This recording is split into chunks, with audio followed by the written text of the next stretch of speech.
நண்பர்கள் நிறைய பேர் கேட்டிருந்தாங்க வீட்டு தோட்டத்துக்கும் வீடியோ போடுங்கன்ட்டு. அந்த வகையில் வந்து பார்த்திங்கன்னா இன்றைக்கி நம்ம மாதுளை செடிக்கு வந்து வீடியோ பார்க்க போகிறோங்க. மாதுளை செடி எப்படி வீட்டு தோட்டத்தில் கீழே வச்சா எப்படி வளரும், அண்ட் மாடி தோட்டத்துக்கும் இதுக்கும் என்ன டிஃப்ரென்ஸ் இருக்குது, என்ன பராமரிப்பு முறை, எப்படி வந்து கரெக்டாக வந்து நம்ம ஒரு நல்ல ஹார்வெஸ்ட்டை எடுத்துகிட்டு வர முடியும் அப்படின்றது தான் இந்த வீடியோவில் நம்ம டிஸ்கஸ் பண்ண போகிறோம். இந்த வீடியோ உங்களுக்கு கண்டிப்பாக இன்ட்ரெஸ்டிங்காகவும் பிடிக்கும் நம்புகிறேன். அப்படி பிடிச்சிச்சுன்னா லைக் பண்ணுங்கள் அண்ட் உங்கள் ஃப்ரெண்ட்ஸ் நண்பர்கள் எல்லாருக்கூடயும் ஷேர் பண்ணுங்கள். அண்ட் நான் உங்கள் சக்திவேல் ஆர்கானிக் கார்டன் சென்டருக்காக அண்ட் வாங்க இந்த வீடியோக்குள்ளே போகலாம். வீட்டு தோட்டத்தில் மாதுளையை வந்து வளர்க்குறதுக்கு கரெக்டான லொக்கேஷனை ஃபஸ்ட்டு செலக்ட் பண்ணிக்கோங்க. நல்லா வெயில் வர பகுதியாக பார்த்து செலக்ட் பண்ணிக்கோங்க. வெயில் நல்லா டேரெக்டாக படணும். ஓரளவுக்கு நிழல் பகுதி இல்லை நிழல் சாய்ந்த பகுதி அந்த மாதிரிலாம் எதுவும் இல்லாமல் டேரெக்டாக உச்சி வெயில் படுற மாதிரி பகுதியாக இருந்துச்சுன்னா சூப்பராக வரும் மாதுளை. ஸோ அந்த மாதிரி நல்லா உச்சி வெயில் படுற மாதிரி ஒரு இடத்த செலக்ட் பண்ணி வச்சுக்கோங்க. ரெண்டாவது மண். நீங்கள் உங்கள் வீட்டில் வந்து எந்த மாதிரி மண் இருக்குதுன்னு தெரியல. இது எந்தெந்த மண்ணில் வரும்னு பார்த்தீங்கன்னா கிட்டத்தட்ட எல்லா வகையான மண்லேயும் வரும். ஒருவேளை நீங்கள் இருக்கிற இடத்துல ஓரளவுக்கு களிமண் பகுதியாக இருந்துச்சுன்னா மட்டும் என்ன பண்ணுங்கன்னா மேட்டுப்பாத்தி மாதிரி ஏதாவது செஞ்சுக்கோங்க. இல்லை பெரிய க்ரோ பேக் மாதிரியே வச்சுக்கிட்டு அந்த இடத்துல நீங்கள் வந்து இந்த மாதுளை செடியை நீங்கள் வந்து ட்ரை பண்ணலாம். அண்ட் அடுத்தது என்ன அப்படின்னு வந்து பார்த்திங்கன்னா செடி வச்சுருப்பீங்க, வளர்ந்துருக்கும், பட் ஆனால் பெரிய சேஞ்சஸ் எதுவுமே வராமல் நிறைய பேர் கஷ்டப்பட்டுட்டு இருப்பாங்க. அதுக்கு என்னென்ன பண்ணலாம் அப்படின்னு வந்து பார்த்திங்கன்னா தண்ணி ஊற்றுறது. அடிக்கடி தண்ணி ஊற்றாதீங்க. நான் மாடி தோட்டத்துக்கு சொன்ன மாதிரி தான் இதுலேயும் அடிக்கடி தண்ணி ஊற்றாதீங்க. நீங்கள் வந்து ஒரு வாரத்துக்கு ஒரு வாட்டி இல்லை ஒரு வாரத்துக்கு 2 வாட்டி அந்த மாதிரி கூட நீங்கள் ஊற்றிட்டு வரலாம். ஏன்னா வந்து உங்களுக்கு மாதுளை செடி ஓரளவுக்கு வெப்பத்தை நல்லா தாங்கக்கூடியது. உங்களுக்கு அந்த அளவுக்குலாம் சீக்கிரமாக வறண்டு போய் செடி செத்து போயிடாது.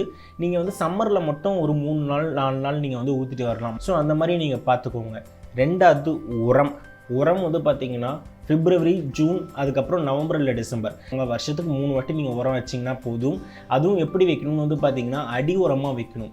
செடியை சுற்றி வந்து பார்த்திங்கன்னா ஒரு பாத்தி மாதிரி கட்டிட்டு அந்த பாத்திலே நீங்கள் வந்து செடிக்கு வந்து உரங்களை நீங்கள் கொடுத்துட்டு வரலாம். இல்லைனா செடியோட தண்டு பகுதி பக்கத்தில் உரங்களை நல்லா குத்தி விட்டுட்டு லைட்டாக நீங்கள் தூவி விட்டுட்டு வரலாம். ஸோ இந்த மாதிரி நீங்கள் உரங்கள் வச்சு தண்ணி ஊற்றிட்டு வந்தீங்கன்னா உங்களுக்கு சூப்பரான ரிசல்ட்ஸ் வந்து கிடைக்கும். அது மட்டும் இல்லாமல் பஞ்சகாவியம், மீன் அமிலம் போன்ற நீங்கள் பயிரூக்கிகள்லாம் நீங்கள் மாதத்துக்கு ஒரு வாட்டி கூட கொடுத்துட்டு வரலாம். நல்ல ரிசல்ட்ஸ் உங்களுக்கு கொடுக்கும். இதில் பூச்சின்னு வந்து பார்த்திங்கன்னா பெருசாக எதுவும் வராது. அப்பப்போ வந்து பார்த்திங்கன்னா இலை சுருட்டல் நோயும் இல்லைனா உங்களுக்கு வந்து பார்த்திங்கன்னா சின்ன சின்ன புழுக்களும் வரும். இலை சுருட்டல் நோய்க்கு நீம் ஆயில் ஸ்ப்ரே பண்ணி பார்க்கலாம். அப்படி இல்லை எனக்கு சரிப்பட்டு வரலைன்னா புளிச்ச மோர் நீங்கள் நல்லா தெளித்து பார்க்கலாம்.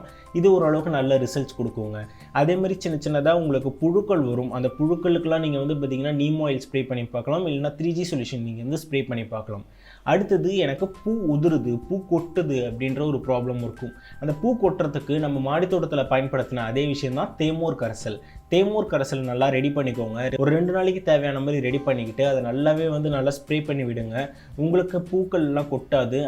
அடுத்து நிறைய பேருக்கு இருக்கிற சந்தேகம், நான் தரையில் வந்து மாதுளை செடி வச்சுருக்கேன், எத்தனை நாள் நான் பூக்கள் பூக்கிறத பார்க்கலாம் அப்படின்னு வந்து கேட்டிங்கன்னா, நீங்கள் வந்து சில வகைகள்லாம் இருக்குங்க. சில வகைகள்லாம் வந்து பார்த்திங்கன்னா ஒரு 8 மாதத்தில் கூட பூ வச்சிடும்.